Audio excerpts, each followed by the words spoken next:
Mumtaz TV bersama menegakkan sunnah. Alladzi bini'matihi tatimmu salihat. Segala puji bagi Allah Jalla Jalaluhu yang karena nikmatnya kebaikan-kebaikan menjadi sempurna. Yang karena rahmatnya niat-niat baik hamba dapat terlaksana. Allahumma salli wa sallim ala abdika wa rasulika habibina wa sayyidina Muhammadin wa ala alihi wa ashabihi ajma'in. Ya Allah, semoga salawat dan salam, berkah dan nikmat senantiasa Engkau curahkan untuk hamba kekasih-Mu, untuk baginda Nabi kita Muhammad alaihi salatu wassalam, untuk keluarga beliau, untuk istri-istri beliau, untuk putra-putri beliau, dan untuk seluruh sahabat Nabi. Semoga Allah meridhai kita bersama mereka. Amma ba'd. Kembali kita mengkaji kitab At-Tibyan fi Adab Hamalatil Quran, yaitu penjelasan tentang adab penghafal Al-Quran. Al-Imam An-Nawawi memulai kitabnya dengan membahas tentang keutamaan membaca Al-Quranul Karim dan keutamaan orang-orang yang menghafal Al-Quranul Karim. Kenapa beliau memulai dengan bab ini? Karena bab ini akan menjadi pematik dan pemicu semangat orang untuk belajar Al-Quranul Karim.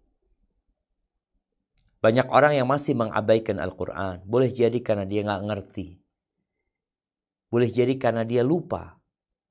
Boleh jadi karena dia memang berpaling. Tugas kita menyampaikan, mengajak, menyeru, dan terkadang kita harus menarik mereka. Kadang-kala kita harus mendorong orang-orang ini supaya semangat untuk membaca Al-Quran Karim. Dan kita sudah membaca ayat-ayat Allah, hadis-hadis Nabi yang berkaitan dengan keutamaan membaca Al-Quran dan menghafalnya, di mana Allah mengangkat derajat orang-orang yang menghafal Quran, yang mengamalkan Al-Quran dalam kehidupannya, dan Allah akan menghinakan orang-orang yang berpaling dari Al-Quran Karim. Baik, kita sampai ke halaman 10 yang berkaitan dengan keutamaan membaca dan para penghafal Al-Quran Karim. Nah, silahkan dibaca.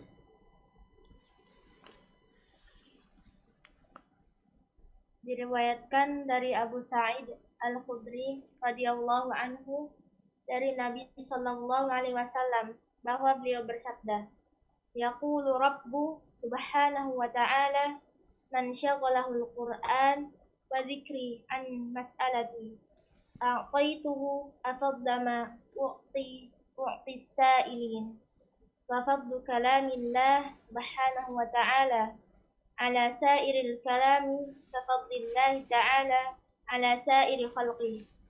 Allah subhanahu wa ta'ala berfirman, siapa yang sibuk membaca Al-Quran dan berzikir kepadaku sehingga tidak sempat meminta kepadaku, maka akan kuberikan sebaik-baik apa yang kuberikan kepada orang yang meminta. Sedangkan keutamaan firman Allah di antara seluruh perkataan seperti keutamaan Allah atas seluruh ciptaannya. Hadis riwayat Tirmidzi, menurutnya hasan sahih. Barakallahu fikum. Derajat hadis ini diperselisihkan oleh para ulama. Sebagian ada yang menghasankan hadis ini secara keseluruhan. Dan ada yang menghasankan bagian pertama dari hadis ini. Karena hadis ini mengandung dua bagian. Dan kita akan baca bentar lagi dalam penjelasannya. Ada yang mengatakan bagian pertama sahih, bagian kedua enggak sahih secara sanadnya. Ada yang mengatakan dhaif, dua-duanya. Ahibbati fillah. Namun secara makna insyaallah sahih. Berkaitan dengan man syaghala al-Qur'an wa dzikri an mas'alati. Allah mengatakan barang siapa yang disibukkan dengan Al-Quran, dia membaca Al-Quran wa dzikri, dan mengingat Allah Azza wa Jalla. Dari dia sampai lupa minta sama Allah Subhanahu wa taala karena sibuk membaca Al-Qur'an Karim. A'taitu afdal ma u'tis sa'ilin. Aku akan memberikan kepadanya yang terbaik yang aku berikan kepada orang-orang yang meminta. Karena sejatinya yang membaca Al-Qur'an Karim akan sampai kepada ayat-ayat permohonan, ayat-ayat permintaan. Dia akan baca firman Allah, walladzina yaquluna rabbana hab lana min azwajina wa dzurriyyatina qurrata a'yun waj'alna lil muttaqina imama. Dia akan membaca firman Allah, rabbana walladzina wa minhum man yaqulu rabbana atina fid dunya hasanah wa fil akhirati hasanah wa qina adzabannar. Dia akan lewat firman Allah, wa qul rabbi zidni ilman. Ada banyak di dalam Al-Qur'anul Karim permintaan-permintaan, permohonan-permohonan. Maka barang siapa yang sibuk membaca Al-Qur'anul Karim, artinya dia nggak meminta di luar itu, tapi dia sibuk dengan Al-Quran, dia akan mencukupkan dengan permintaan-permintaan yang ada di dalam Al-Quranul Karim. Minta rizki ada di sana. Doa Nabi Musa, Rabbi inni lima anzalta ilayya min khairin faqir. Subhanallah. Tapi ingat, secara sanad hadis ini diperselisihkan. Bagian kedua dari hadis ini yaitu tentang keutamaan kalamullah Azza wa Jal dibandingkan semua omongan, semua kalam. Maka seperti keutamaan Allah dibandingkan makhluk-makhluknya, gak sebanding jamaah. Ini kalamullah, ini qala Allah tabaraka wa ta'ala, sedangkan ini qala fulan wa qala fulan. Mau mengatakan qala al-Imam Syafi'i, qala Nabi SAW, tetap dibandingkan kalamullah, maka kalamullah adalah kalam yang paling afdal untuk dibaca, untuk didengarkan, untuk dihafalkan, dan untuk disampaikan. Sibukkan dirimu dengan Al-Quran. Maka anak-anak yang tahfidz ya, yang mungkin sebagian orang berpandangan anak-anak yang tahfidz nggak belajar apa-apa Ustaz. Dia belajar kalamullah. Khairukum man ta'allama al-Qur'an wa 'allamahu. Yang terbaik di antara kalian adalah yang membaca Al-Quran dan mengajarkannya. Itu yang terbaik.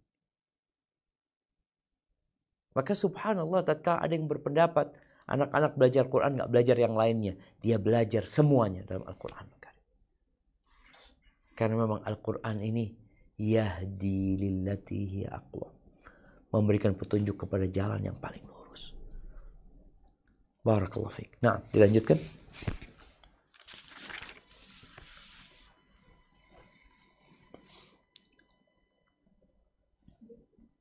Diriwayatkan dari Ibnu Abbas radhiyallahu anhuma, ia berkata, Rasulullah sallallahu alaihi wasallam bersabda, Innal ladzi laisa fi jawfihi syai'un minal Qur'an kal baitil qarib. Orang yang tidak memiliki hafalan Al-Qur'an sedikit pun diibaratkan seperti rumah yang roboh. Hadis riwayat Tirmizi, ia katakan hadis ini berderajat hasan sahih. Masya Allah jemaah. Ada berapa banyak ayat yang dalam hati kita? Orang yang tidak ada Quran dalam hafalan, nggak hafal Quran sama sekali. Itu seperti rumah yang dikatakan roboh, rumah yang rusak udah. Rumah yang ditinggalkan sama penghuninya. Rumah yang tidak terawat lagi. Maka sesuai dengan jumlah Al-Quranul Karim yang ada di dalam hati kita, yang dihafal tadi, yang tentunya untuk diamalkan, maka sesuai dengan itu keindahan rumah kita. Nabi SAW memberikan gambaran gimana kondisi manusia yang tidak memiliki hafalan Al-Quranul Karim. Yang hafal 1 juz beda dengan yang 2 juz. Yang hafal 2 juz beda dengan yang 10 juz.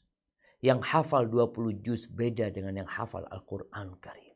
Tentunya rumahnya akan indah sekali. Tapi kita melihat banyak manusia membanggakan hafalan dia dalam lagu-lagu. Dalam nyanyian-nyanyian. Dia berbangga. Seakan-akan itu menunjukkan keindahan. La. Bahkan itu menunjukkan kebobrokan. Kalau ingin punya rumah yang bagus, hiasi dirimu dengan Al-Quranul Karim.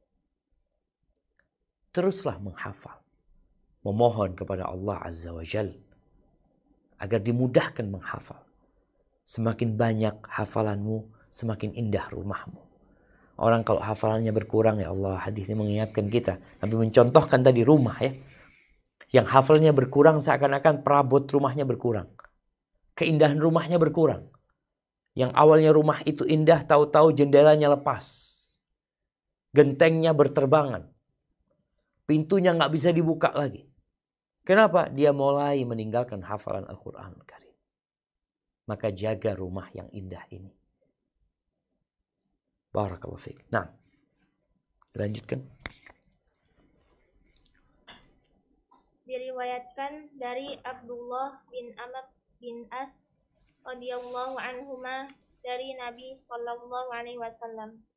Beliau bersabda, yuqalu li sahibil Qur'an iqra warqa warattil kama kunta turattilu fid dunya. Fa inna manzilataka inda akhiri ayatin taqra'uha. Dikatakan kepada sahibul Quran, bacalah dan naiklah ke derajat yang lebih tinggi. Bacalah dengan tartil sebagaimana kamu membacanya dengan tartil ketika di dunia. Tempat yang dijanjikan bagimu bertepatan dengan ayat terakhir yang kamu baca. Hadis riwayat Abu Dawud, Tirmizi dan An-Nasai. Tirmizi mengomentari hadis ini berderajat hasan sahih. Barakallahu fiik. Di footnote disebutkan makna hamil Quran. Orang yang makna sahibil Quran ya. Itu yang membaca dan mengamalkannya. Ulama lain menjelaskan bahwasanya maknanya orang yang menghafal Al-Quran Karim. Ini hadis berkaitan dengan orang yang menghafal Al-Quran Karim. Maka pada hari kiamat disuruh baca. Suruh baca apa? Baca hafalan dia. Bukan disuruh baca mushaf. Kalau orang membaca mushaf, dia bisa baca sampai hatam. Tapi ketika dikatakan iqra, baca dari hafalanmu. Berapa yang kau hafal? Engkau meninggal dunia memiliki berapa hafalan? Karena ada sebagian orang yang pernah hafal 30 juz. Pernah. Di akhir hayatnya dia udah gak hafal lagi. Mungkin tinggal 1 juz hafalan dia. Maka dikatakan kepada sahibul Quran yang memiliki Al-Quran ini. Kepada dia kelak pada hari kiamat dikatakan apa? Iqra warqa. Bacalah dan naiklah. Warattil, bacalah dengan tartil, dengan perlahan-lahan. Kama kunta turattilu fid dunya, sebagaimana engkau mentartilkannya di dunia. Fa inna manzilaka inda akhiri ayatin taqra'u. Kedudukanmu itu di akhir ayat yang engkau baca. Artinya yang dihafal sama dia. Dia hafal cuma trikul. Dia hafal hanya setengah juz amma, ya udah itu derajatnya. Bukan berkaitan dengan membaca saja, tapi ini berkaitan dengan menghafal apa yang dia baca. Itu dikatakan sahibul Quran. Sekali lagi, semua keutamaan yang berkaitan dengan ini tentunya harus diamalkan. Bukan sekedar dihafal, tapi diabaikan pengamalannya. Orang berlomba-lomba ingin naik pangkat. Dokter kalau ingin naik Jadi dari dokter umum naik ke spesialis. Nanti naik lagi umpamanya. Seorang kalau mau naik jabatannya di pemerintahan, ya dia harus belajar supaya naik lagi, naik lagi. Tapi semua kedudukan, semua jabatan di dunia ini akan berakhir. Adapun jabatan yang sebenarnya, kedudukan yang sebenarnya, ketika dikatakan kepada engkau nih, buat anak-anak yang sedang menghafal Quran, Iqra, baca engkau. Baca, tartilkan, kau akan naik derajatmu. Seperti mungkin orang naik lift ya, naik lagi, naik lagi, naik lagi. Dan di surga itu ada 100 derajat. Yang paling tinggi adalah surga Firdaus. Dan semoga Allah memasukkan kita ke surganya. Barakallahu fiik. Nah, Diriwayatkan dari Mu'adz bin Anas radhiyallahu anhu, ia berkata bahwa Rasulullah sallallahu alaihi wasallam bersabda, "Man qara'al Qur'an wa 'amila bima fihi albasa walidahu tajan yaumal qiyamah daw'uhu ahsanu min daw'is syamsi fi buyutid dunya law kanat fikum fama dhannukum billadhi 'amila bihadza." Siapa yang membaca Al-Quran dan mengamalkan isinya, ia akan mengenakan mahkota kepada kedua orang tuanya pada hari kiamat, yang cahayanya lebih baik daripada cahaya mentari yang menerpa rumah-rumah dunia. Andai kata hal itu terjadi pada kalian, bagaimana menurut kalian jika hal tersebut didapatkan oleh orang yang mengamalkan Al-Quran? Hadis riwayat Abu Daud.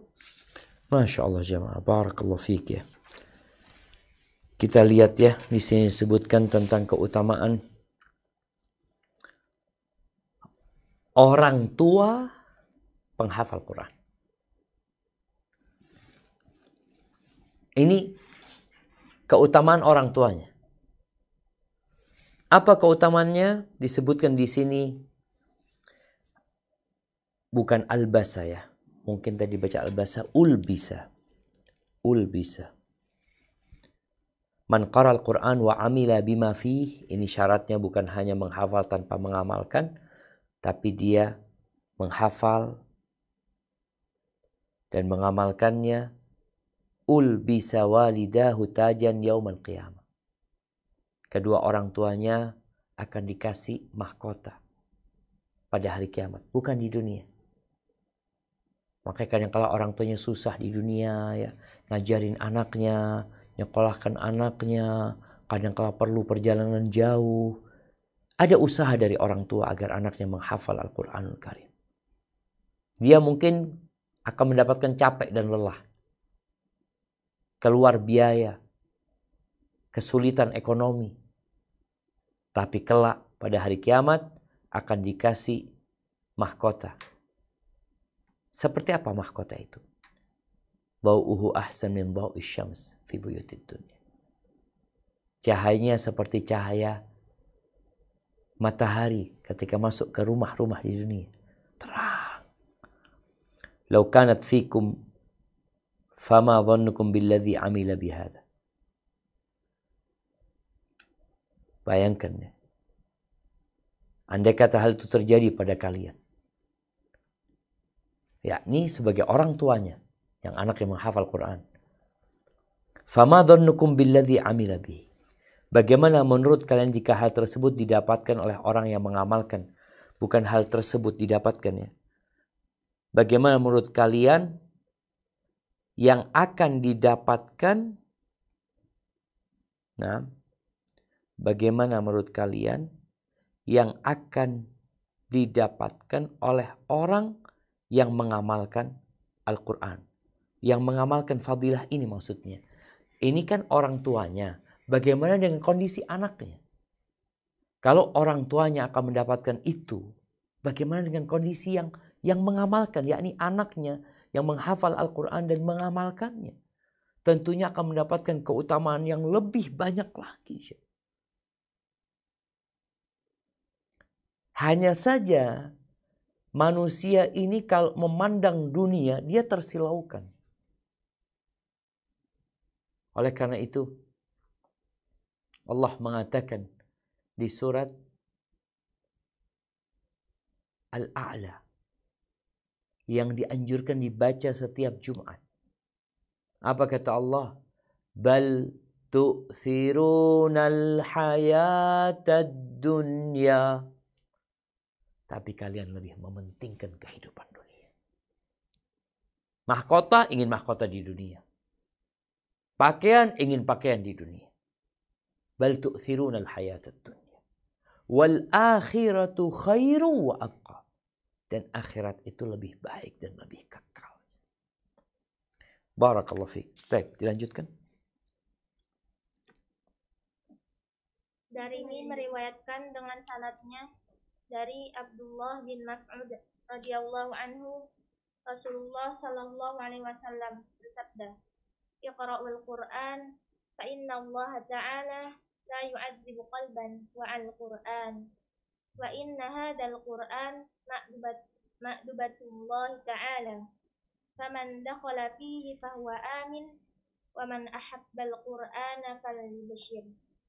Bacalah Al-Quran karena Allah benar-benar tidak akan mengazab hati orang yang menghafal Al-Quran, dan Al-Quran benar-benar merupakan jamuan Allah. Maka barang siapa yang mendatanginya, ia akan aman. Bergembiralah siapa saja yang sangat mencintai Al-Quran. Barakallahu fikum. Hadisnya diriwayatkan oleh Abu Dawud dan sanadnya diperselisihkan oleh para ulama. Tapi kalau bicara maknanya, maka kita melihat bagaimana keutamaan Al-Quranul Karim. Kalau dikatakan Allah tidak akan mengadab hati yang memahami Al-Quran, yang diisi Al-Quran, ini adalah bentuk syafaat dari Al-Quran itu. Dan benar adanya Al-Quran akan membela orang yang hatinya berisi Al-Quranul Karim, yang tentunya diamalkan dalam kehidupan ini. Dan Quran ini adalah ma'dubatullah. Kalau dikatakan ma'dubah itu adalah jamuan yang diberikan. Barang siapa yang ingin merasakan jamuan Allah Subhanahu wa taala, ia baca Quran. Allah Subhanahu wa taala akan memberikan sesuatu yang indah dan engkau rasakan. Engkau rasakan, jemaah.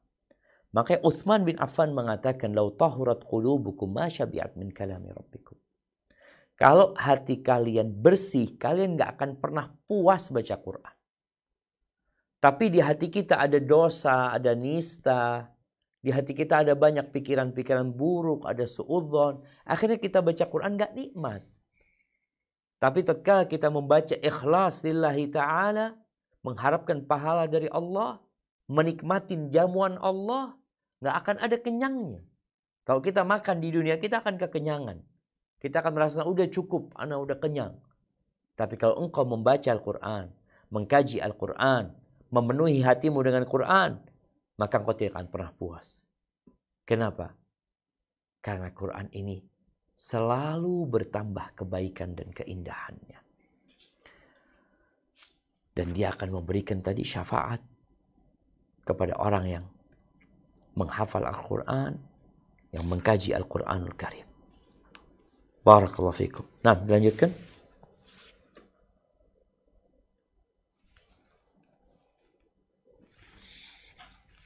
Diriwayatkan secara keutamaan qiraah dan ahlul qiraah. Nah, Diriwayatkan bukan. secara sahih. Diriwayatkan dari Abdul Hamid Al-Himan. Nah, Diriwayatkan dari Abdul Hamid Al-Himani, ia berkata, "Saya bertanya kepada Sufyan Ats-Tsauri tentang manakah yang lebih ia sukai, orang yang berperang ataukah orang yang membaca Al-Quran?" Ia menjawab, "Orang yang membaca Al-Quran, karena Nabi Shallallahu Alaihi Wasallam bersabda, sebaik-baik kalian adalah orang yang mempelajari Al-Quran dan mengajarkannya." Masya Allah, barakallahu fiik. Iya, ini athar dari Sufyan Ats-Tsauri, salah seorang ulama dari kalangan tabi'ut tabi'in ya. Bagaimana dia ketika ditanya antara orang yang berjihad di jalan Allah, yang berperang dengan orang yang menghafal Al-Quranul Karim. Kalau orang menghafal Quran kemudian dia berjihad, jangan ditanya sudah. Dia menggabungkan dua kemuliaan. Tapi orang ini ada dua pilihan. Yang satu jihad sunnah, yang satu baca Quran. Dia menghafal Al-Quranul Karim. Maka Sufyan berpendapat bahwasanya yang lebih utama adalah yang membaca dan menghafal Al-Quranul Karim. Itu buat laki-laki. Bagaimana dengan perempuan? Yang jihad buat mereka tidak diperintahkan untuk berperang, tapi diperintahkan kepada kaum laki-laki. Kemudian perempuan ini sibuk belajar dan mengajarkan Al-Quranul Karim. Tentunya akan lebih mulia lagi. Ini perbandingannya buat kaum laki-laki. Karena disyariatkan bagi dia berangkat jihad dan disyariatkan dia menghafal Al-Quranul Karim, membaca Al-Quranul Karim, belajar Al-Quran. Mana yang lebih utama buat dia? Buat dia, Imam Sufyan Tsauri mengatakan yang lebih utama adalah belajar Al-Quranul Karim. Karena Nabi SAW bersabda, khairukum, yakni orang yang terbaik di antara kalian adalah yang belajar Al-Quran dan mengajarkannya. Setelah engkau punya Quran, berangkat jihad. Artinya jihadnya itu berdasarkan ilmu nantinya. Adapun wanita yang tidak diperintahkan kepada mereka untuk berjihad dengan jiwanya, maka tentunya membaca Al-Quran akan lebih baik lagi buat mereka. Barakallahu fiik. Taib. Kita selesai dari bab pertama, yaitu keutamaan tilawatu, keutamaan membaca dan menghafal Al-Quranul Karim. Taib. Bab kedua ini waktu itu sudah diperbaiki. Bab kedua ini bentar. Taib. Bab kedua ini fi tarjihil qira'ah wal qari' ala ghairihima. Taib. Ini bab tentang lebih utama membaca Al-Quran dan pembaca Al-Quran daripada selain keduanya. Jadi bab tentang lebih mengutamakan Al-Qira'ah dan Al-Qari', pembaca Al-Quran dan pembaca Al-Quran daripada keduanya. Karena ini seperti yang disebutkan di akhir pembahasan sebelumnya. Orang kadang-kala ditanya, mana yang lebih utama? Karena kalau bicara mana yang lebih utama, orang ini semangat untuk beramal. Dan dia berhadapan dengan banyak pilihan. Belajar ini, atau mengamalkan ini dan itu. Tentunya dia akan berpikir amalan yang mengeluarkan energi lebih sedikit, waktu lebih sedikit, tapi memiliki keutamaan yang lebih banyak. Contoh nih, ada orang bekerja dari pagi sampai sore, dia digaji 100.000. Kemudian ada orang yang bekerja 1 jam digaji 100.000. Kita akan pilih mana? Tentunya sebagai manusia yang berakal sehat, kita mau pilih yang 1 jam 100.000 lah.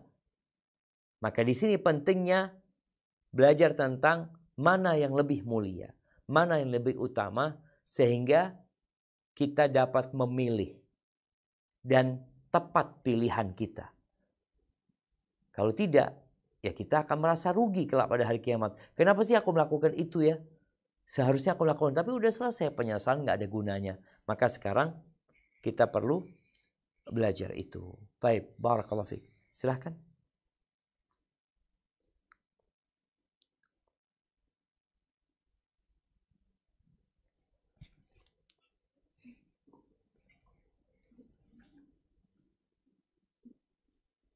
Membaca Al-Quran dan membaca Al-Quran daripada keduanya. Diriwayatkan secara sahih dari Abu Mas'ud Al-Ansari Al-Badri radhiyallahu anhu dari Nabi sallallahu alaihi wasallam, beliau bersabda, ya ummul qauma aqra'uhum bi kitabillah. Hendaknya yang mengimani suatu kaum adalah yang paling ahli membaca kitabullah. Hadis riwayat Muslim.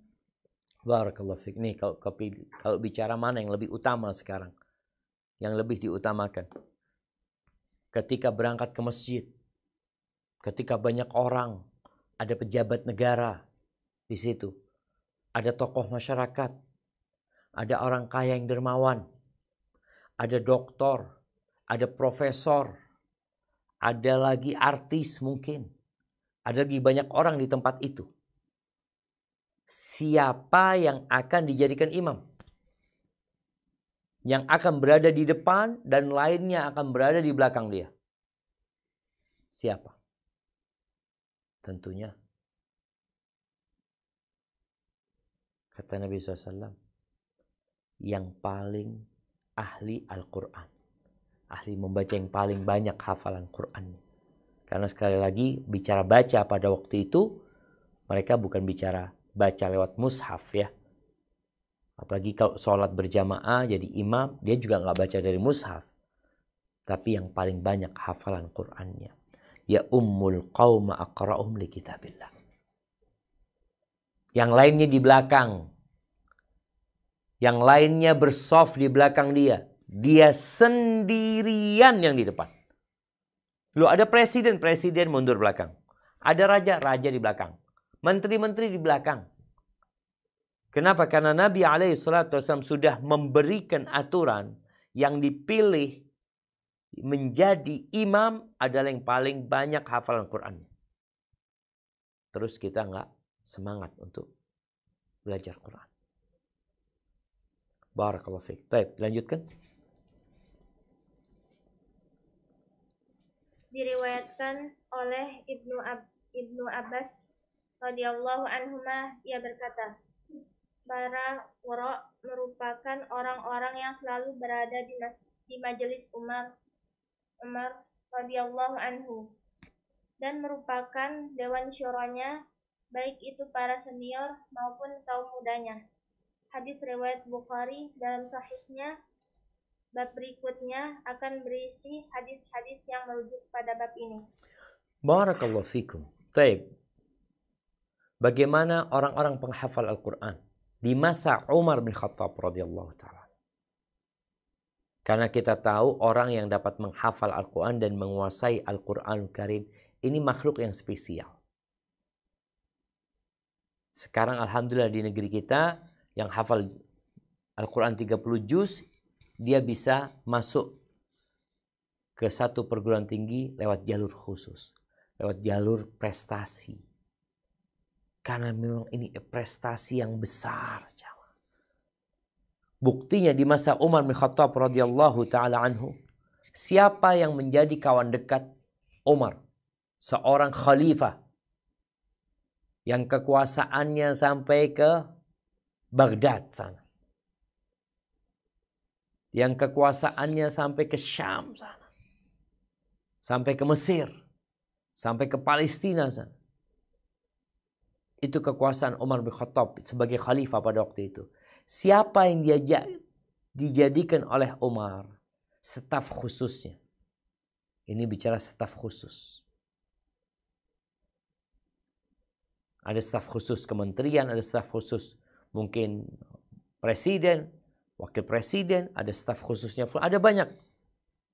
Coba lihat orang-orang yang mengangkat staf khusus dia.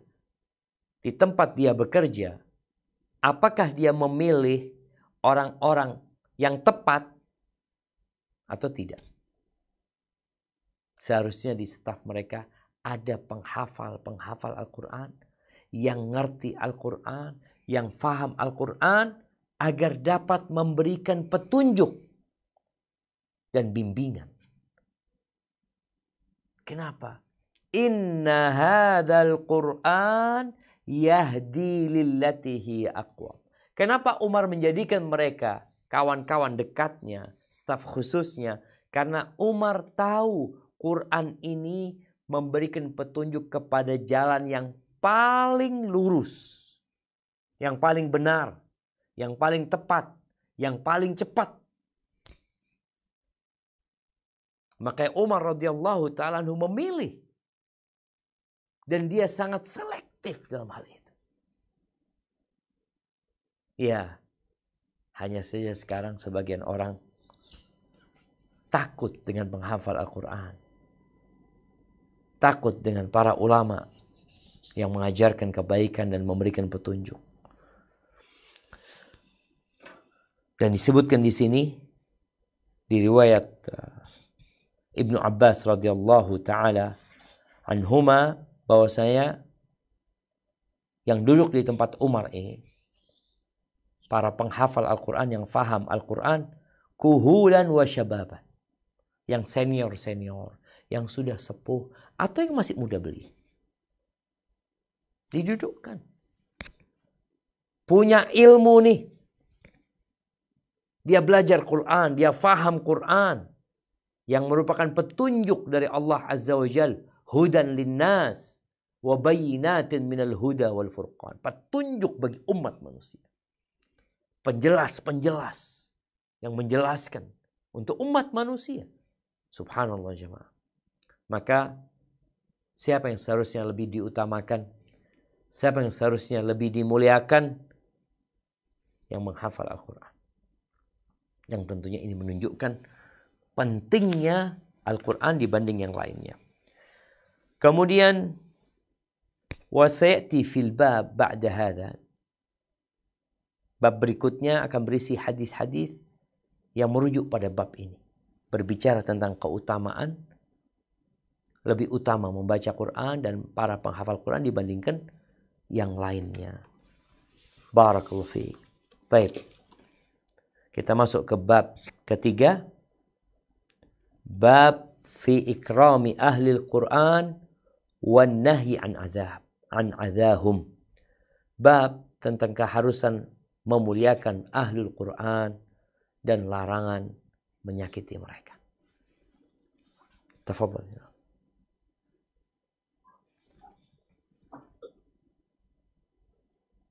Keharusan memuliakan ahlu Quran dan larangan menyakiti mereka. Allah Ta'ala berfirman, wa may yu'azzim sya'airallahi fa innaha min taqwal qulub. Dan barang siapa mengagungkan syiar-syiar Allah, maka sesungguhnya hal itu timbul dari ketakwaan hati. Quran surat Al-Hajj surat ke-22 ayat ke-32. Naam jamaah. Di sini disebutkan tentang keutamaan mengagungkan syiar-syiar Allah Azza wa Jalla. Syiar-syiar Allah ini tanda-tanda kebesarannya dalam agama ini. Yang masuk dalam syiar Allah ini seperti pelaksanaan ibadah haji, tempat-tempat menyembelih kurban di sana, kemudian kurban itu sendiri. Barang siapa yang mengagungkan syiar-syiar Allah, yang diantaranya adalah mengagungkan Al-Quran, memuliakan Al-Quran, memuliakan orang yang menghafal Al-Quran, memuliakan guru yang mengajarkan Al-Quranul Karim, memuliakan anak-anak yang menghafal Al-Quranul Karim, mengagungkan mereka karena mereka termasuk dari syiar-syiar Allah Azza wa Jal, mereka yang membacakan, mereka yang menjelaskan dan menguraikan. Fa innaha min taqwal qulub. Maka itu terjadi berdasarkan apa? Hatinya yang bertakwa. Dia nggak pura-pura. Itu benar muncul dari hatinya. Karena kalau bukan dari hatinya, maka akan menjadi perbuatan orang-orang munafikin yang hanya pura-pura memuliakan syiar-syiar Allah Subhanahu wa taala. Maka dikatakan kalau bicara kurban ya, la yanalallaha luhumuha wala dima'uha. Tidak akan sampai kepada Allah, dagingnya itu nggak nyampe. Engkau Masya Allah ya, beli kambing yang besar, yang gemuk, sapi dengan berat 1,3 ton, 1,5 ton, dagingnya nggak nyampe kepada Allah. Darahnya, ketika dia mengatakan Bismillah Allahu Akbar, bukankah darahnya mengucur dengan deras dan banyak sekali darahnya? La yanalallah. luhumuha wala dima'uha. Terus yang sampai kepada Allah apa? Walakin yanaluhut taqwa minkum. Yang sampai kepada Allah itu ketakwaan kalian. Itu yang nyampe kepada Allah Azza. Maka orang yang mengagungkan Al-Quran, mengagungkan orang yang menghafal Quran, itu termasuk dari ketakwaan yang ada di hatinya. Ini termasuk amalan hati sebenarnya. Ta'zim. Ada pengagungan di hati dia terhadap orang-orang yang Allah agungkan. Kepada amalan-amalan yang Allah muliakan. Ketika kita meremehkan para penghafal Al-Quran, menghinakan mereka, memperolok-olok mereka, maka ini menunjukkan ada masalah di hati orang itu. Baik. Yang kedua. Ayat yang kedua. Nah. وَمَنْ يُعَظِّمْ حُرُمَاتِ اللَّهِ فَهُوَ خَيْرٌ لَهُ عِنْدَ رَبِّهِ. Dan barang siapa mengagungkan apa yang terhormat di sisi Allah, hurumat, maka itu lebih baik baginya di sisi Rabb-nya. Al-Hajj ayat 30. Barakallahu fikum. Bagaimana Allah memuliakan Al-Quran? Bagaimana Allah mengagungkan Al-Quran? Bagaimana nggak boleh ada penistaan terhadap Al-Quranul Karim? Karena memang ini adalah sesuatu yang harus dilakukan oleh orang yang beriman. Dan itu kebaikan buat dia. Kadang-kala kita melihat ada yang bakar Quran, ya, dibakar Quran, ada yang diinjak-injak Quran. Ini sebagai bentuk penistaan terhadap hal-hal yang seharusnya dihormatin. Ahibati fillah. Kita nih kalau punya buku, kita pegang buku. Lalu orang itu mengatakan, ini bukumu. Iya.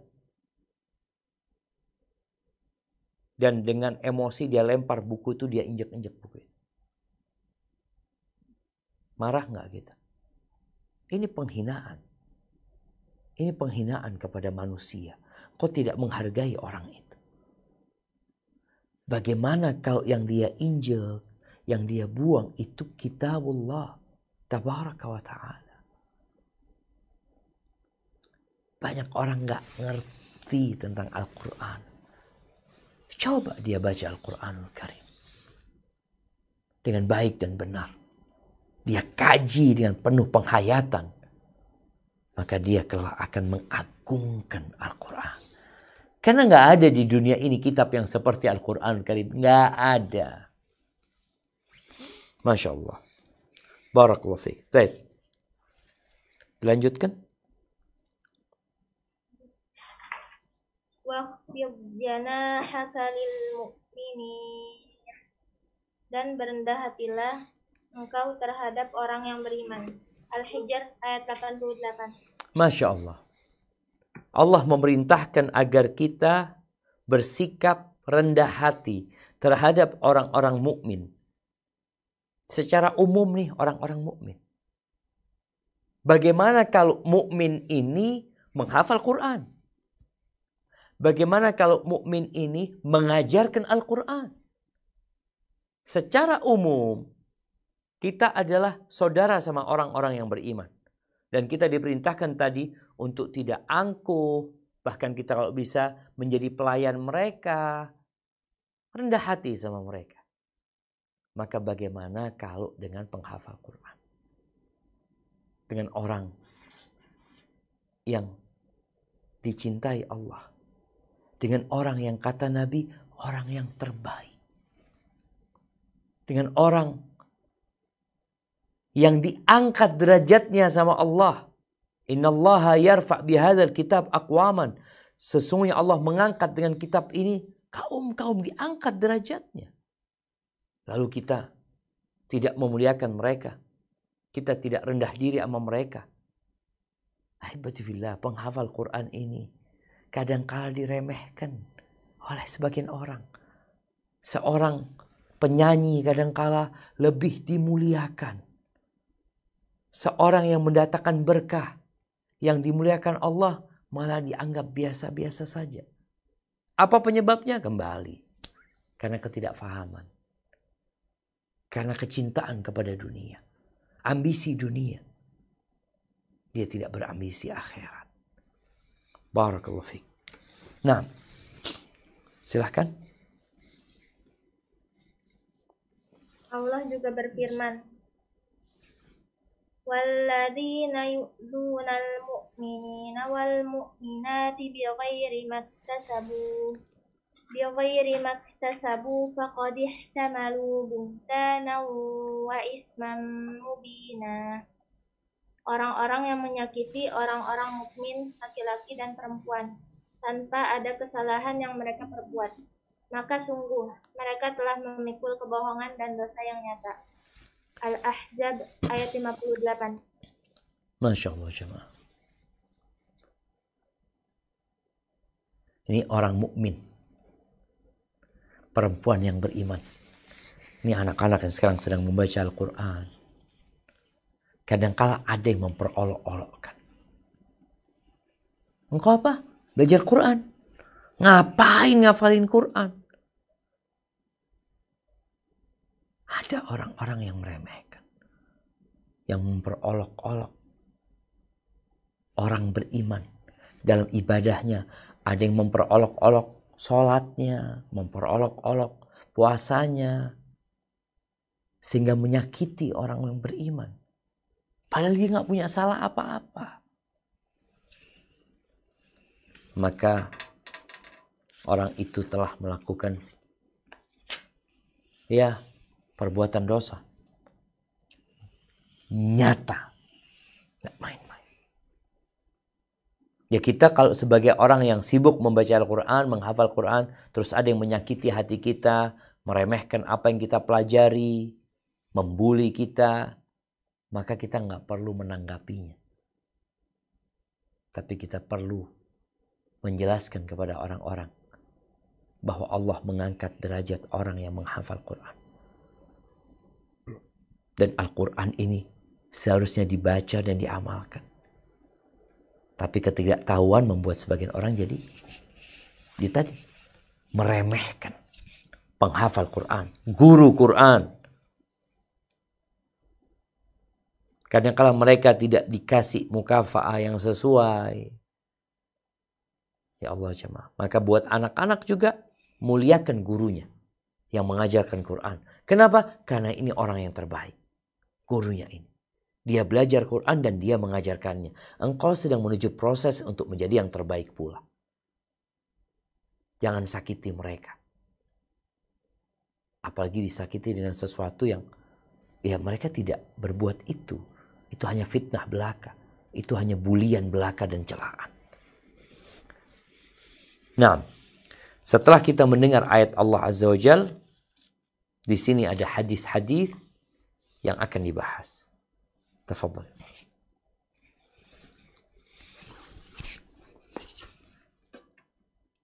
Dalam bab ini akan dibahas hadis-hadis yang semisal hadis Abu Mas'ud Al-Ansari dan hadis Ibnu Abbas yang telah disebutkan sebelumnya pada bab kedua. Diriwayatkan dari Abu Musa Al-Asy'ari radhiyallahu anhu, ia berkata, Rasulullah sallallahu alaihi wasallam bersabda, Inna min ijlalillahi ta'ala ikramu dzissyaibatil muslim wa hamilil Qur'an khairal ghali fihi wal jafi anhu wa ikramu dzis sultanil muqassith. Termasuk pengagungan kepada Allah Ta'ala, menghormati seorang muslim yang telah tua, memuliakan penghafal Quran dengan sepantasnya, tidak terlalu berlebihan dan tidak pula mengabaikannya, dan memuliakan pemimpin yang adil. Hadis Hasan, hadis riwayat Abu Daud. Masya Allah jemaah. Kita lihat di sini, kalau tadi dikatakan akan disebutkan hadis-hadis yang semisal dengan hadis Abu Mas'ud Al-Ansari ya. Hadis Abu Mas'ud Al-Ansari yang baru saja kita baca di bab kedua, yaitu ya ummul qaum aqra'uhum li kitabillah. Mengimami, yang pantas yang menjadi imam satu kaum itu adalah yang paling banyak hafalan Qur'annya, yang paling berilmu tentang Al-Quran. Adapun hadis Ibnu Abbas berkaitan dengan bagaimana Umar bin Khattab radhiyallahu taala anhu memuliakan para penghafal Al-Quran, baik itu tua atau muda, dan menjadikan mereka sebagai staf khusus Umar bin Khattab radhiyallahu taala anhu. Kemudian di sini disebutkan hadis Abu Musa Al-Asy'ari radhiyallahu anhu, ia berkata Rasulullah sallallahu alaihi wasallam bersabda, "Inna min ijlalillahi ta'ala." Termasuk pengagungan kepada Allah. Kita kan diperintahkan untuk mengagungkan syiar-syiar Allah, mengagungkan Allah. Termasuk mengagungkan Allah adalah dengan menghormati seorang muslim yang telah tua.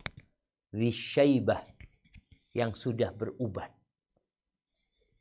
Udah sepuh orang ini. Itu perlu dimuliakan. Dan termasuk mengagungkan Allah Subhanahu wa taala. Ikram dzisyaibatil muslim. Kadangkala kita tahu orang ini Ustaz, iya orang ini sudah sepuh Ustaz, sudah putih, tapi dia bukan Ustaz. Nah, karena dalam hadis ini tidak berbincang tentang ilmunya, tapi berbincang tentang umurnya. Ini orang muslim berapa tahun? Kalau dia sejak lahir muslim, sekarang umur 70 tahun. Masya Allah, kita perlu memuliakan dia. Ketika duduk kita persilahkan dia duduk duluan. Ketika waktunya makan kita persilahkan fadhol yang tua dulu makan ya. Dimuliakan mereka. Ini termasuk kita mengagungkan Allah Azza wa Jal. Bukan kita sedang cari muka sama orang tua itu. Bukan kita pura-pura menghormati orang tua itu. Tapi kita sejatinya sedang mengagungkan Allah Jalla Jalaluh. Sebagaimana disabdakan oleh Rasulullah Sallallahu Alaihi Wasallam. Maka hendaklah yang muda-muda itu menghormati yang tua. Kalau para ustadz sama-sama berilmu, ada yang lebih tua umurnya, bahkan sudah sepuh, kita perlu menghormati dia. Sebagai bentuk mengagungkan Allah Jalla Jalaluh. Mungkin secara keilmuan engkau lebih banyak. Mungkin secara ma'rifat, Masya Allah, engkau menuntut ilmu puluhan tahun. Tapi secara umur, engkau nggak akan bisa mengalahkan umur dia. Dan dalam hadis ini, Nabi SAW berbincang tentang umur yang sudah tua, tentang orang yang sudah sepuh. Sehingga termasuk mengagungkan Allah dengan memuliakan mereka. Yang kedua, termasuk mengagungkan Allah adalah mengagungkan, memuliakan orang yang menghafal Al-Quranul Karim. Jadi orang yang menghafal Al-Quranul Karim, ya dimuliakan. Tanpa berlebih-lebihan. Tanpa berlebih-lebihan. Jadi tanpa melebihkan orang itu dari sisi kalau mengagungkan orang itu dari sisi kitanya. Kita bagaimana mengagungkan. Tapi di antara maknanya ini kembali kepada orang yang menghafal Al-Quran itu. Dia adalah orang yang bukan berlebih-lebihan dalam beragama. Karena Nabi SAW melarang untuk berlebih-lebihan. Dia juga bukan orang yang meremehkan Al-Quran. Dia udah hafal, kemudian dia tidak mau murajaah. Jadi hamilul Quran, orang yang hafal Quran, yang tidak berlebih-lebihan dan tidak meremehkan. Karena kadang-kadang kita lihat nih orang, anak tahu saat hafal Quran, tapi dia nggak peduli sama Quran, nggak ada adabnya sama Quran. Maka yang perlu dimuliakan adalah orang yang menghafal Quran dan dia tidak berlebih-lebihan dan dia juga tidak meremehkan. Ini kembali kepada penghafalnya, bukan kepada yang memuliakannya. Nah, jadi ini kembali kepada Orang yang menghafal yang tidak berlebihan dan tidak meremehkan. Bukan kembali kepada kita yang memuliakannya. Tapi kita memuliakan tetap sesuai dan sepantasnya. Yang ketiga, wa ikramu dzis sultanil muqsid, memuliakan pemimpin yang adil. Jadi pemimpin itu ada dua. Ada pemimpin yang adil, ada pemimpin yang zalim. Kalau pemimpinnya zalim, kita sabar. Kalau pemimpinnya adil, kita menghormatin. Kita memuliakan. Dalam menghadapi dua pemimpin yang adil dan yang zalim, kita sikapnya tidak boleh berontak. Kita tetap taat dan patuh. Tapi kalau pemimpinnya ini adil, maka di sini ada tambahan hak dia, yaitu hak kemuliaan yang kita berikan kepada dia. Kenapa? Dia ini Masya Allah, orang yang dimuliakan sama Allah. Ketika Nabi SAW berbicara tentang 7 golongan yang akan mendapatkan naungan, salah satunya adalah Al-Imamul Adil. Maka termasuk mengagungkan Allah adalah menghormati, memuliakan pemimpin yang adil. Kalau pemimpinnya zalim, ya kita tadi bersabar menghadapinya. Kita tidak boleh berontak, tapi sikap kita tidak seperti kalau pemimpin itu adalah pemimpin yang adil. Barakallahu fiik. Nah, dilanjutkan. Diriwayatkan dari Aisyah radhiyallahu anhuma, ia berkata, amarona Rasulullah sallallahu alaihi wasallam an nunazzilan nasa manazilahum. Rasulullah sallallahu alaihi wasallam memerintahkan kami untuk memosisikan orang sesuai kedudukannya. Hadis riwayat Abu Dawud dalam sunannya dan Bazar dalam musnadnya. Masya Allah. Barakallahu fikum. Baik, hadis ini diperselisihkan kesahihannya ya. Tapi secara makna Nabi SAW pernah mengatakan, idza atakum karimu qaumin fa akrimu. Apabila datang kepada kalian orang yang mulia di kampungnya, dimuliakan di kampungnya, kalian muliakan dia. Dan perintah untuk memosisikan orang sesuai kedudukannya, ini yang dilakukan Nabi SAW. Bagaimana yang kecil memuliakan yang tua menyayangi yang kecil, sesuai dengan posisinya. Maka kita nggak boleh berlebih-lebihan, kita juga nggak boleh meremehkan. Di sini pentingnya kita kenal sama orang. Orang ini siapa sih? Ketika perang Fathu Makkah, ya, penaklukan kota Makkah. Ketika penaklukan kota Makkah ini, Abbas bin Abdul Muttalib, paman Nabi SAW, menjelaskan kepada Nabi SAW, Abu Sufyan ini orang yang suka kehormatan. Berikan kepada dia sesuatu dari kehormatan yang membuat dia jadi senang gitu dengan agama ini. Akhirnya Nabi SAW mengatakan, barang siapa yang masuk ke rumahnya Abu Sufyan, dia aman. Disebut namanya. Ini sebagai bentuk memposisikan atau memosisikan orang sesuai dengan kedudukannya. Bagaimana kalau orang ini menghafal Al-Quran? Di mana posisi dia? Di depan. Kata Nabi SAW, yang menjadi imam itu yang akra'uhum li kitabillah, yang paling banyak hafalan Qur'annya, yang paling ngerti dan berilmu tentang Al-Quranul Karim. Di depan tempatnya, dimuliakan dia.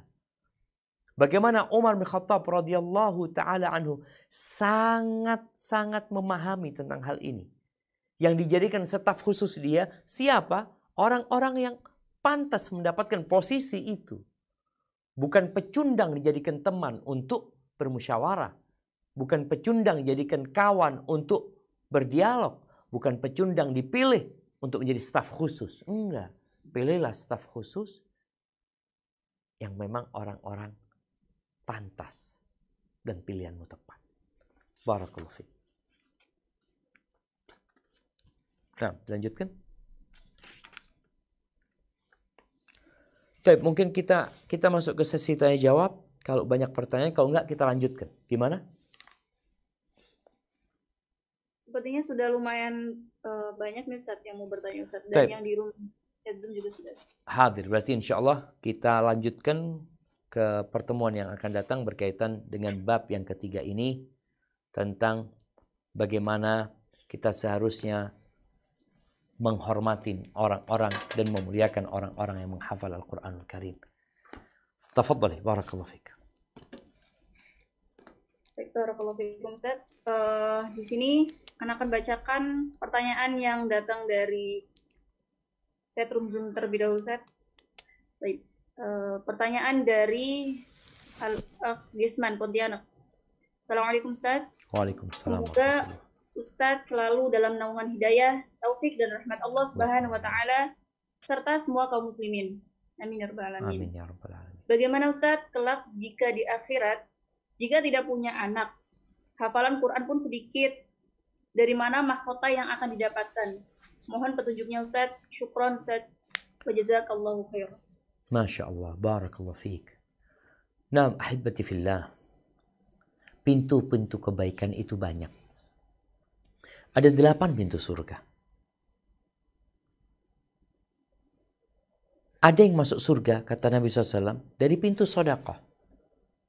Ada yang dipanggil dari pintu jihad. Ada yang dipanggil dari pintu puasa.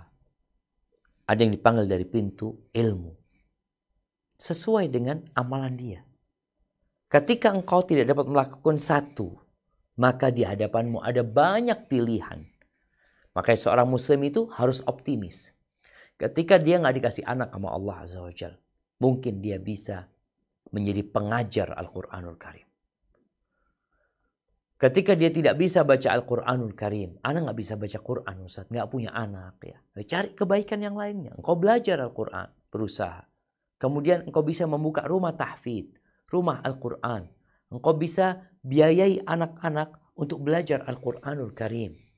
Engkau bisa memberikan mukafah kepada guru yang mengajarkan Al-Quranul Karim. Ada banyak pintu kebaikan. Dan insya Allah engkau akan mendapatkan pahala sesuai dengan yang engkau amalkan. Dan sesuai dengan niatmu. Jadi kalau memang benar engkau ingin mendapatkan mahkota dari Allah, cuma engkau punya keterbatasan tadi, dikatakan anak-anak gak punya ya, aku juga gak bisa menghafal Quran, maka hendaklah engkau berusaha untuk membiayai, mencetak para penghafal Al-Quran Karim. Hadza wallahu a'lam bishawab. Baik, jazakallahu khair Ustaz. Baik, untuk pertanyaan selanjutnya, Ana persilahkan mungkin dari yang sudah raise terlebih dahulu Ustaz. Persilahkan untuk Ummu Hafaiz. Tafadhali untuk bertanya kepada Ustaz.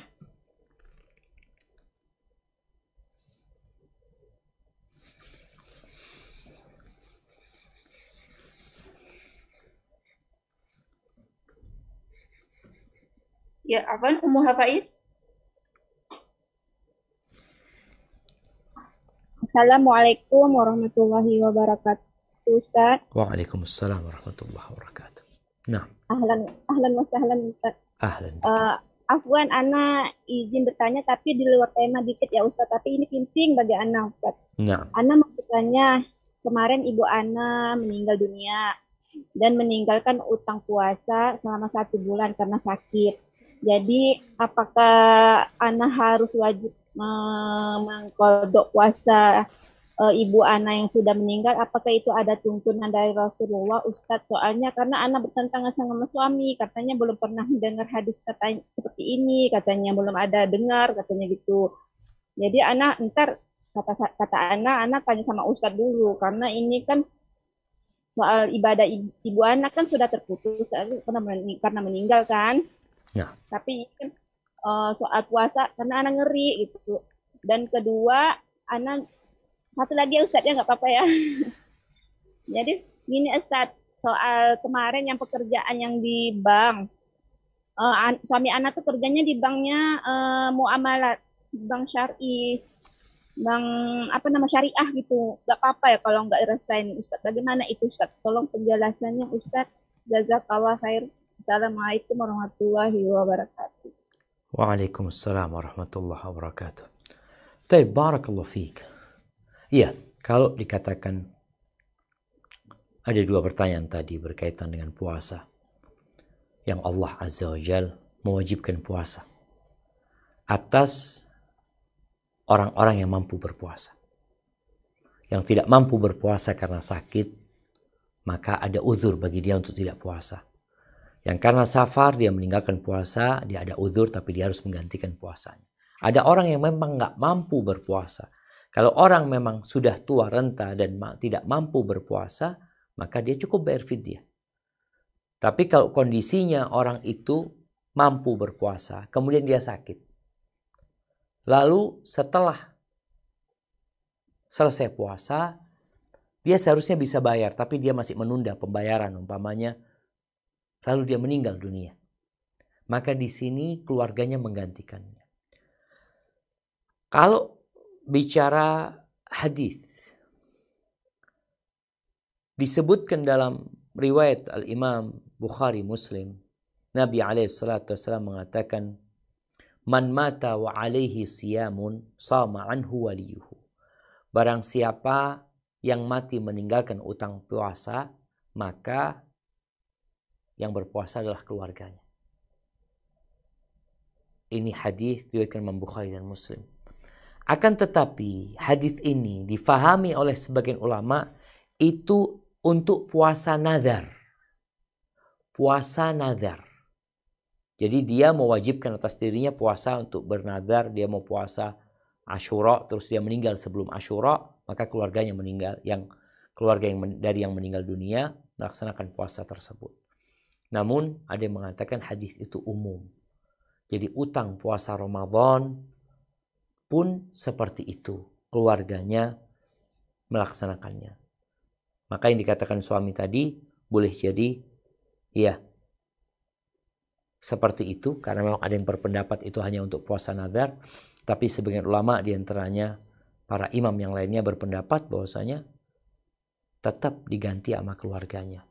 Kalau memang orang itu meninggalkan puasa karena uzur, berarti bisa diganti puasanya, hanya dia belum sempat mengganti lalu meninggal dunia.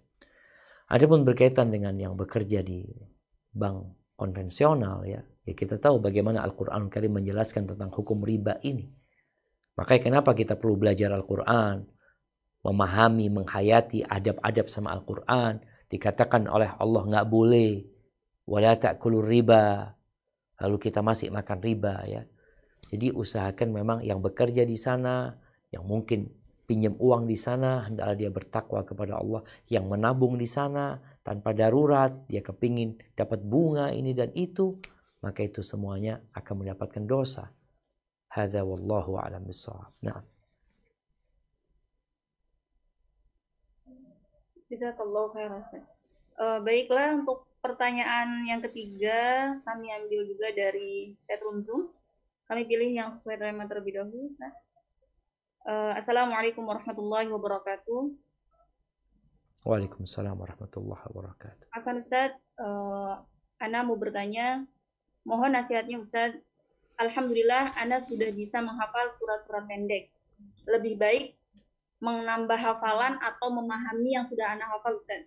Jazakumullah Ustaz. Semoga Allah memudahkan, semoga Allah memberikan ampunan keselamatan untuk orang-orang yang berharap ampunan darinya. Masya Allah, barakallahu fiik. Naam, ahibati fillah. Alhamdulillah. Sejatinya kita ingin memahami Al-Quranul Karim. Semuanya.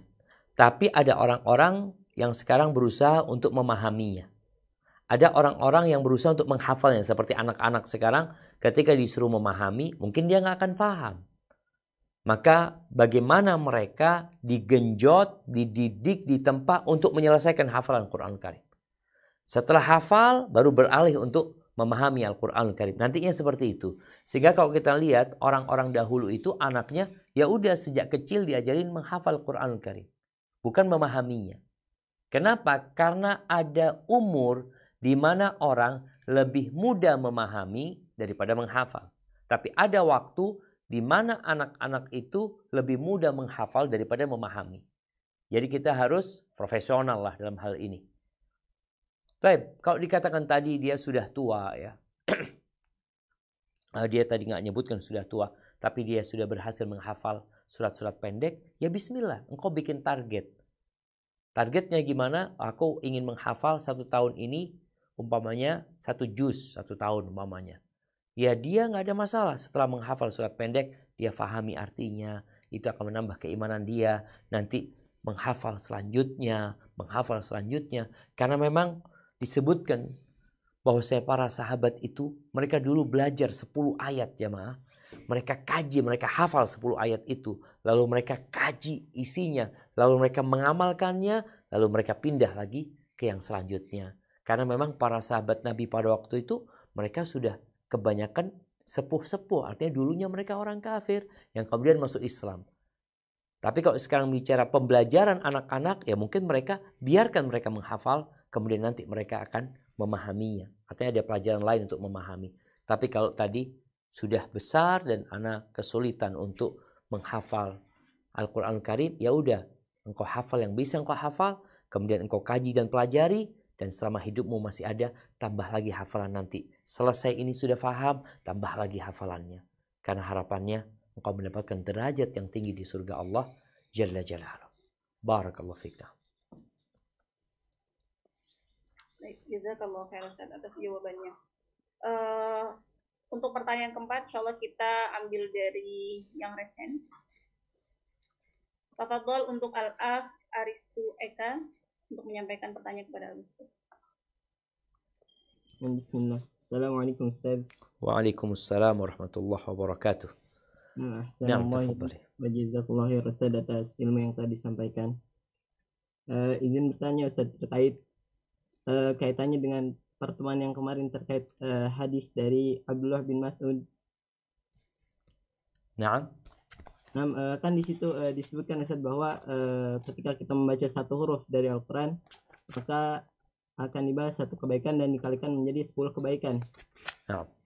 Nah terus di salah satu ayat ada menyebutkan bahwa kebaikan itu menghapuskan dosa Ustaz. Nah Ustaz? Iya. Apakah ini berarti ketika kita membaca 1 huruf, selain kita dibalas dengan 1 kebaikan yang dikalikan 10 kebaikan yang semisal, kita pun dihapuskan dosa-dosanya Ustaz? Atau bagaimana? Masya Allah. Masya Allah. Jazakallahu khairan. Masya Allah. Barakallahu fiqh. Ya, pertanyaan yang menarik jamaah ya. Berkaitan dengan pahala tadi. Apakah dengan kita mendapatkan pahala, dosa itu akan dihapuskan? Nah, jadi secara umum, amal soleh itu akan menghapuskan dosa. Allah Azza wa Jalla mengatakan, Innal hasanati yudhibna sayyi'at. Sesungguhnya kebaikan-kebaikan itu akan mengusir, akan menghapuskan keburukan-keburukan. Jadi seorang yang sholat, dia dapat pahala sholat. Dan insya Allah sholat itu akan menghapuskan dosa-dosa dia. Bagaimana Rasul SAW mengatakan sholat yang 5 waktu. Dari 1 Jumat ke Jumat selanjutnya. Dari 1 Ramadan ke Ramadan selanjutnya. Dari umroh ke umroh selanjutnya. Itu adalah penghapusan dosa. Apabila dosa-dosa besar dihindari. Nabi memberikan penjelasan tentang amalan-amalan. Amalan itu sendiri punya pahala. Jadi pahala ini akan menghapuskan dosa. Insya Allah ketika orang membaca Al-Quranul Karim ya, dengan penuh keikhlasan dan penghayatan, selain dia dapat pahala seperti yang disebutkan tadi, dan pahala-pahala yang lainnya diangkat derajatnya, dosa dia pun insya Allah akan dihapuskan. Karena secara umum, innal hasanati yudhibna sayyi'at. Barakallahu fiik. Nah. Insya Allah jazakallahu khair Ustaz. Baik, untuk pertanyaan yang ke-5 masih dari chatroom Zoom dari Ummu Nikhla Asyifa. Bismillah, Assalamualaikum Ustaz. Assalamualaikum warahmatullahi wabarakatuh. Semoga Ustaz dan keluarga selalu dalam lindungan Allah Subhanahu wa taala. Izin bertanya Ustaz, bagaimanakah caranya agar kita dapat merasakan mukjizat dari Al-Qur'an? Jazakallahu khairan barakallahu fiikum. Masya Allah, barakallahu fiikum. Kalau bicara mukjizat Al-Quranul Karim, Al-Quran ini mukjizat yang Allah turunkan kepada Nabi alaihi salatu wassalam. Kalau Allah turunkan ke gunung-gunung itu akan hancur, ya. Akan terbelah. Taib. Mukjizat Al-Quran dari sisi Al-Quran ini menantang orang-orang kafir. Orang-orang yang tidak percaya dengan kebenaran diutusnya Nabi Muhammad SAW. Dengan kebenaran syariat yang dibawanya. Maka Allah menantang mereka untuk membuat yang seperti Al-Quranul Karim. Dan kalau engkau ingin merasakan mukjizat itu, maka sampai hari ini engkau tidak mendapati seorang pun, perorangan, kelompok, etnis, bangsa, negara, persekutuan, gak ada satupun di antara mereka yang dapat membuat satu surat seperti Al-Quran.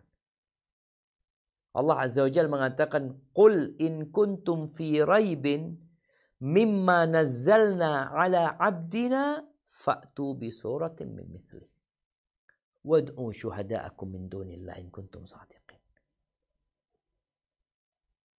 Kalau kalian ragu dengan apa yang kami turunkan, kalian ragu, datangkan satu surat seperti Al-Quran.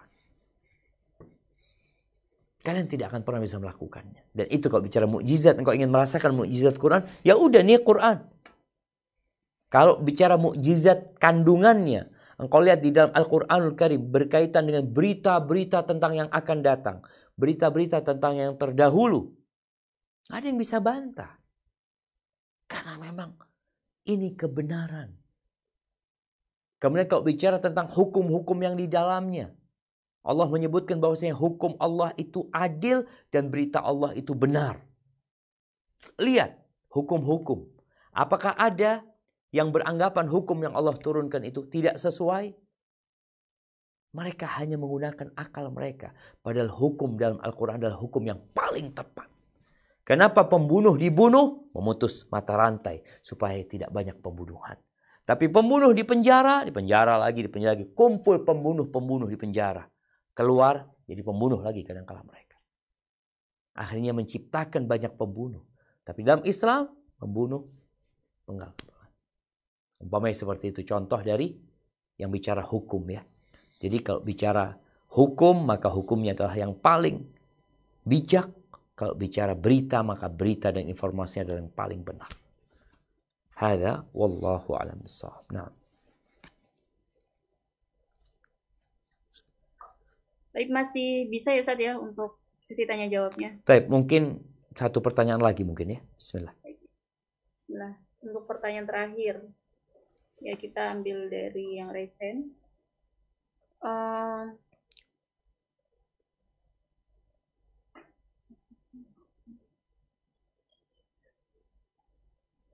Dipersilakan untuk Ummu Abdillah untuk memberikan atau menanyakan yang ingin ditanyakan.